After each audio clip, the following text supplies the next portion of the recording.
ସମସ୍ତେ ଯୋଉ ଭୋଟ ଦେବାକୁ ବାଧ୍ୟ ଏମିତି କିଛି ମାନେ ନାହିଁ।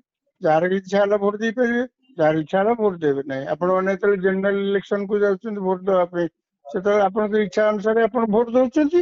नमस्कार ମୁଁ ସ୍ୱାଗତ କରୁଛି ନ୍ୟୁଜ ରୁମ୍ କୁ। ମୋ ସହିତ ଅଛନ୍ତି ବରିଷ୍ଠ ସାମ୍ବାଦିକ ରାଜାରାମ ଶତପଥୀ। ସାର୍ ଯୋଉ ଖବର ଆସି ପହଞ୍ଚୁଛି ଯେ ବିଜୁ ଜନତା ଦଳ ଆସନ୍ତା କାଲି ଉପରାष्ट्रपति निर्वाचन ବିଜୁ ଜନତା ଦଳ ଭୋଟ ଦବ ନାହିଁ। ସସ୍ମିତ ପାତ୍ର ଯେ ବିଜୁ ଜନତା ଦଳର ରାଜ୍ୟସଭା ସାଂସଦ ଅଛନ୍ତି, ସେ ମଧ୍ୟ ଆସି ମିଡିଆ ସାମ୍ନାରେ କହିଲେ ଯେ ବିଜୁ ଜନତା ଦଳ ସମ ଦୂରତ୍ୱ ଅବଲମ୍ବନ କରିବ ଓଡ଼ିଶା ଏବଂ ଓଡ଼ିଶାବାସୀଙ୍କର ସ୍ୱାର୍ଥକୁ ଦୃଷ୍ଟିରେ ରଖି ବିଜୁ ଜନତା ଦଳ ଭୋଟ ଦବନି।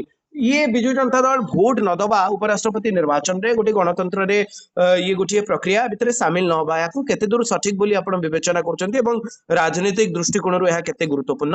भोट दबा न दबा आदि किसी विशेष किसी आलोचनार किसी आवश्यकता नहीं। कहीं गोटे गणतांत्रिक व्यवस्था रे समस्ते जो भोट देवाक बाध्य एमती किसी माने ना। जार इच्छा है भोट दे पारे, जार इच्छा है भोट देवे ना। आपने जनरल इलेक्शन को जाउछन भोट देवाई से आपन इच्छा अनुसार आप भोट दौरान जदि चाहते भोट दान संपूर्ण विरत किंतु गोटे नंबर वन। राजनैतिक दल कौन यह करिपरिबो जेतेबेले गोटे राजनैतिक दलर जो 7 जन राज्यसभा सांसद अछंती सेमानंकु जेतेबेले बिजु जनता दल को ओडिसावासी जेतेबेले एते दिन धरी शासन क्षमता रे रखिथिले सेमाने कोन एभली मत रखि परंती जे आमे शामिल हेई परिबु नाही? हाँ कहीं रखिपर पार्लियामेंट तो से प्रकार नियम किसी ना। संविधान में प्रकार किसी व्यवस्था नहीं जेकोसी प्रसंग जदि भोट हुए आपण भोट देवा बाध्य ए प्रकार किसी सांविधानिक व्यवस्था नहीं। Number one. Number two, parliament आप कौन प्रसंग भोट देवा न चाहिए आप गृह बाहर को आसी जाई पारती, किसी असुविधा नहीं। बर्तमान प्रश्न उठुची विजु जनता दल घोषणा कर उपराष्ट्रपति निर्वाचन में एनडीए को समर्थन करिवो नहीं कि इंडिपेंडेंट प्रार्थी समर्थन करिवो नहीं। कथा होची बर्तमान आलोचना पड़ी ए प्रकार निष्पत्ति विजु जनता दल नेला कहीं। जहाँ आप मूल प्रश्न करुले विजु जनता दल ए प्रकार निष्पत्ति नेला कहीं। विजु जनता दल ए प्रकार निष्पत्ति नवा व्यतीत राजनैतिक दृष्टिकोण किसी बाट नथिला।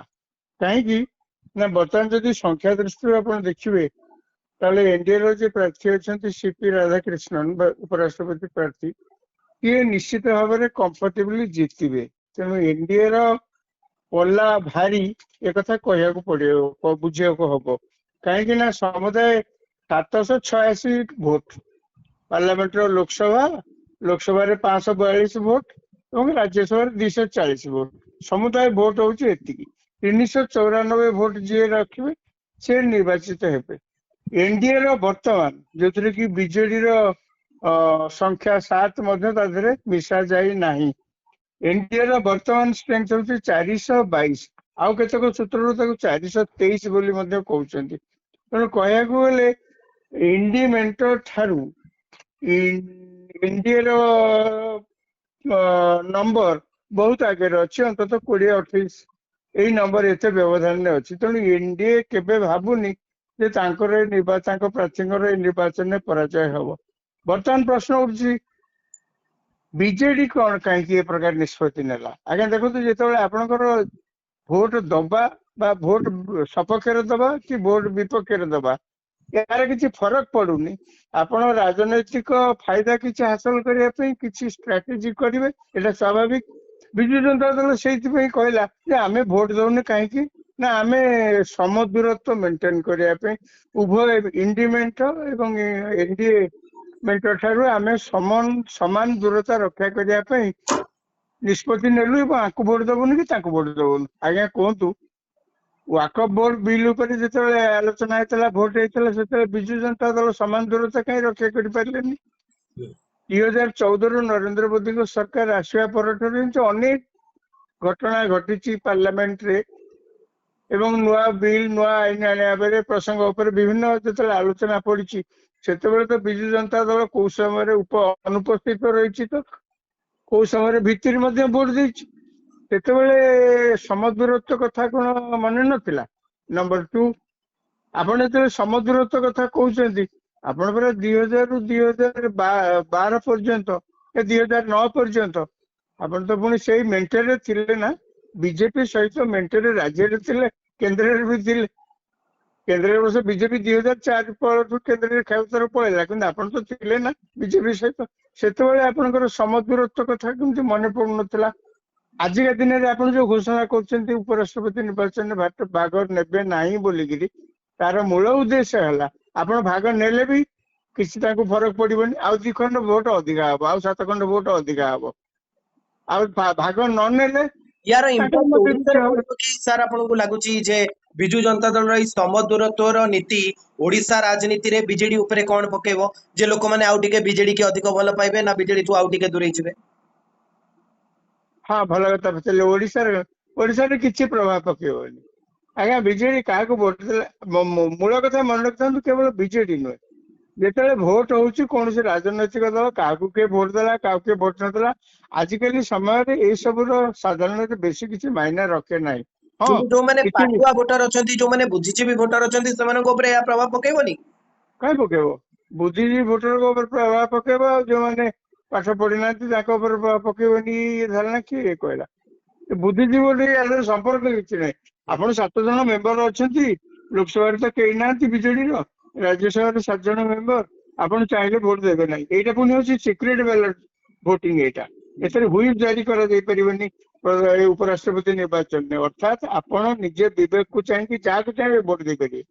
ନବୀନ ପଟ୍ଟନାୟକ ଯଦି ବା କହିଥାନ୍ତେ ଅମୁକ ପ୍ରାର୍ଥୀକି ଭୋଟ ଦେବା ପାଇଁ, ତାହା ଯେ କାର୍ଯ୍ୟକାରୀ ହେଇଥାନ୍ତା ତାର ମଧ୍ୟ କିଛି ଗ୍ୟାରେଣ୍ଟି ନାହିଁ। କାହିଁକି ନା ଦଳ ଧର ନିଷ୍ପତ୍ତି ନେଇଥାନ୍ତା ଏବଂ 7 ଜଣ ଯାକ ରାଜ୍ୟସଭା ଏମ୍ପି କି ଦଳ ପକ୍ଷରୁ ନିର୍ଦ୍ଦେଶ ଯାଇଥାନ୍ତା ଅମୁକ ପ୍ରାର୍ଥୀଙ୍କୁ ଆପଣ ସମର୍ଥନ ଦେବେ, ଏନଡିଏ ର ଆଙ୍କୁ କିମ୍ବା ଇଣ୍ଡିପେଣ୍ଡେଣ୍ଟ ଆଙ୍କୁ, ତାକୁ ଯେ ସବୁ 7 ଜଣ ଯାକ ମାନିବେ ଏମିତି କିଛି ଗ୍ୟାରେଣ୍ଟି ନାହିଁ। ଏବଂ ଆପଣ ମଧ୍ୟ କିଛି କରିପାରିବେନି, କାହିଁକି ନା ଏଇଟା ସିକ୍ରେଟ ବ୍ୟାଲଟ। ଯେତେବେଳେ ହୁଇପ୍ ଜାରି କରାଯାଇକି ଯୋଉ ନିର୍ବାଚନ ହୁଏ, ସେଥିରେ ଆପଣଙ୍କ ଦଳ ପକ୍ଷରୁ ଏଜେଣ୍ଟ ଥାନ୍ତି, କିଏ କାହାକୁ ଭୋଟ ଦେଲା ହୁଇପ୍ ଦବା ସତ୍ତ୍ୱେ ତାର ହିସାବ ରଖନ୍ତି। ଏଥିରେ କେହି କାହାର ହିସାବ ରଖିପାରିବେନି, ସିକ୍ରେଟ ବ୍ୟାଲଟ ଏଇଟା। ତେଣୁ ଏହା ମଧ୍ୟ ଗୋଟେ କାରଣ ହେଇପାରେ ଯୋଉଥିପାଇଁ ନବୀନ ପଟ୍ଟନାୟକ ଚାହିଁଛନ୍ତି ଯେ ସିଏ ଯଦି ନିଷ୍ପତ୍ତି ନେଇକିରି କହିବେ ଯେ ଅମୁକ ପ୍ରାର୍ଥୀଙ୍କୁ ଭୋଟ ଦିଅ ଏବଂ 7 ଜଣ ଯାକ ଯେ ଭୋଟ ଦେବେ ତାର କିଛି ଗ୍ୟାରେଣ୍ଟି ନାହିଁ। ଯେତେବେଳେ 7 ଜଣ ଯାକ ତାଙ୍କ କଥା ନ ମାନିକିରି ଭୋଟ ଦେବେ, ଦଳ ଭିତରେ ତ ବର୍ତ୍ତମାନ ଏକ ପ୍ରକାର ଚରମ ବିଶୃଙ୍ଖଳା ବର୍ତ୍ତମାନ ଦଳ ଭିତରେ। ଯୋଉ ଦଳର ନେତାମାନେ ଆଗରୁ ପାଟି ଫିଟେଇ ପାରୁନଥିଲେ କ୍ଷମତାରେ ଥିଲାବେଳେ ବିଜୁ ଜନତା ଦଳ, ସେଇ ଦଳ ଭିତରେ ଆଜି ନେତାମାନେ ଅନେକ ପ୍ରଶ୍ନ ମଧ୍ୟ ଦଳର ମୁଖିଆଙ୍କୁ କରୁଛନ୍ତି, ଆପଣ ତ ଦେଖୁଥିବେ ନିଶ୍ଚୟ। ତେଣୁ ସିଏ ବର୍ତ୍ତମାନ ନବୀନ ପଟ୍ଟନାୟକ ମଧ୍ୟ ଜାଣୁଛନ୍ତି ଯେ ତାଙ୍କର ଧୀରେ ଧୀରେ ଦଳ ଉପରେ କର୍ତ୍ତୃତ୍ୱ ଯେତିକି ରହିବା କଥା, କମାଣ୍ଡ ରହିବା କଥା, ସେତିକି କମାଣ୍ଡ ଆଜିକା ଦିନରେ ଆଉ ନାହିଁ। ତାର କାରଣ ଅଲଗା ଅଛି, ମୁଁ ସେ ବିଷୟରେ ବେଶୀ ଆଲୋଚନା କରୁନି, ତାର କାରଣ ଅଲଗା ଅଛି। କିନ୍ତୁ ସେଇଟା ଗୋଟେ କାରଣ ହେଇପାରେ ଯୋଉଥିପାଇଁ ନବୀନ ପଟ୍ଟନାୟକ ଭାବିଥିବେ ମୁଁ ଯଦି ନିର୍ଦ୍ଦେଶ ଦିଏ ମୋ କଥାକୁ ନ ମାନି ପାରନ୍ତି, ଯାହାକୁ ଇଚ୍ଛା ହବ ସେମାନେ ମଧ୍ୟ ଭୋଟ ଦେଇ ପାରନ୍ତି। ତେଣୁ ସବୁଠୁ ରାଜନୈତିକ ଫାଇଦା ଟିକେ ଅନ୍ତତଃ ମିଳିବା ପାଇଁ ସେ କହିଲେ ଆମେ ଆଙ୍କୁ ଭୋଟ ଦବୁନି କି ତାଙ୍କୁ ଭୋଟ ଦବୁନି। ଆପଣ ଦେଖନ୍ତୁ ବିଆରଏସ୍, ତେଲେଙ୍ଗାନାର ବିଆରଏସ୍, ସେମାନେ କହୁଛନ୍ତି ଆମେ ଭୋଟ ଦବୁନୁ। किंतु राज्य राजनीति रे तो या निहाती प्रभाव पकेबो जेतबळे खास करी आपण जेतबळे बीआरएस कथा कहउचंती किंबा बीजेडी कथा कहउचंती जेतबळे एभली निष्पत्ति नेबो बीआरएस आपणकर तेलंगाना रे किंबा बीजेडी ओडिसा रे साधारण लोक प्रश्न करिवे जे एभली काहेकि द्वंद्व सृष्टि करूचंती जे माने प्रकृत विरोधी दल हिसाब रे मुंड टेकिबारे असमर्थ होउचंती एभली अनेक प्रश्न रहइबो जो समान स्थिति जहा आज बीजेडी रे रहिछि ता बीआरएस रे मध्ये रहिछि एवं वाईएसआर सीपी कथा जदि आंध्र रे कहबे सेमानकर मध्ये समान दशा रहिछि समदूरत्वर नीति मते कहीं लगुच बीजेडी वाईएसआरसीपी एवं बीआरएस भली दल को नहीं पानी रे बुड़े दबो। किए कहला ସମୁଦ୍ର ପାଣି ପଡିବ? ଆପଣ କଣ ଭାବୁଛନ୍ତି ବିଆରଏସ୍ ର ଯୋଉମାନେ ସବୁ ନେତୃବୃନ୍ଦ ଅଛନ୍ତି, ୱାଇଏସଆରପି ର ଯୋଉମାନେ ନେତୃବୃନ୍ଦ ଅଛନ୍ତି, ବିଜୁ ଜନତା ଦଳର ଯୋଉମାନେ ନେତୃବୃନ୍ଦ ଅଛନ୍ତି, ସମସ୍ତେ କଣ ତାଙ୍କର ଆଉ କିଛି ମୁଣ୍ଡରେ ବୁଦ୍ଧି ନାହିଁ? ସେମାନେ କଣ ଜାଣୁନାହାନ୍ତି? ସେମାନେ ଏଇଟା ପରେ ରାଜନୀତି, ଆଜ୍ଞା ଏମାନେ ଯୋଉ ନିଷ୍ପତ୍ତି ନେଇଛନ୍ତି ଭୋଟ ଦେବେ ନାହିଁ, ଯୋଉ ଶବ୍ଦରେ ଆପଣ ତାକୁ ବର୍ଣ୍ଣନା କରନ୍ତୁ ନା କାହିଁକି, ସମଦୂରତ୍ୱ ଇତ୍ୟାଦି ଇତ୍ୟାଦି, କିନ୍ତୁ ଯୋଉ କାରଣ ପାଇଁ ସେମାନେ ଭୋଟ ଦାନରୁ ବିରତ ରହୁଛନ୍ତି ସେଇଟା ହିଁ ତ ରାଜନୀତି। ସେଇଟା ହିଁ ଏମାନଙ୍କୁ ଆଗକୁ ଦିପାଦେ ନବ ବୋଲିକିରି ରାଜନୀତି କ୍ଷେତ୍ରରେ ଭାବିକିରି ସେମାନେ ଏଇ ପ୍ରକାର ନିଷ୍ପତ୍ତି ନେଇଛନ୍ତି। ସେମାନେ ଏକଥା ମଧ୍ୟ ଏଇଥିପାଇଁ ନିଷ୍ପତ୍ତି ନେଇଛନ୍ତି ଯେ ଯଦି ସେ ଇଣ୍ଡିପେଣ୍ଡେଣ୍ଟକୁ ସମର୍ଥନ କରନ୍ତି ସେଥିରେ ମଧ୍ୟ ତାଙ୍କର ରାଜନୈତିକ ଫାଇଦା କିଛି ହବାର ନାହିଁ, କାହିଁକି ନା ଇଣ୍ଡିପେଣ୍ଡେଣ୍ଟ ଏମାନେ ନାହାନ୍ତି, ମୋଟେ ମୂଳରୁ ମୁଦି ନାହାନ୍ତି। ଯଦି ଏନଡିଏ କୁ ସମର୍ଥନ କରନ୍ତି ଭୋଟ ଦେଇକିରି, ସେଥିରୁ ବେଶୀ କିଛି ଲାଭ ମିଳିବନି। ଏନଡିଏ କହିବ ଆମର କଣ ଅଭାବ ଥିଲା ଯେ ତୁମେ ଆସିକିରି ଆମକୁ ଦେଇଥିଲ, ନ ଦେଇଥିଲେ ଆମର କଣ ଅସୁବିଧା ହେଇଥାନ୍ତା, ସେ ଯିଏ ନାହିଁ ସିଏ କହିବ।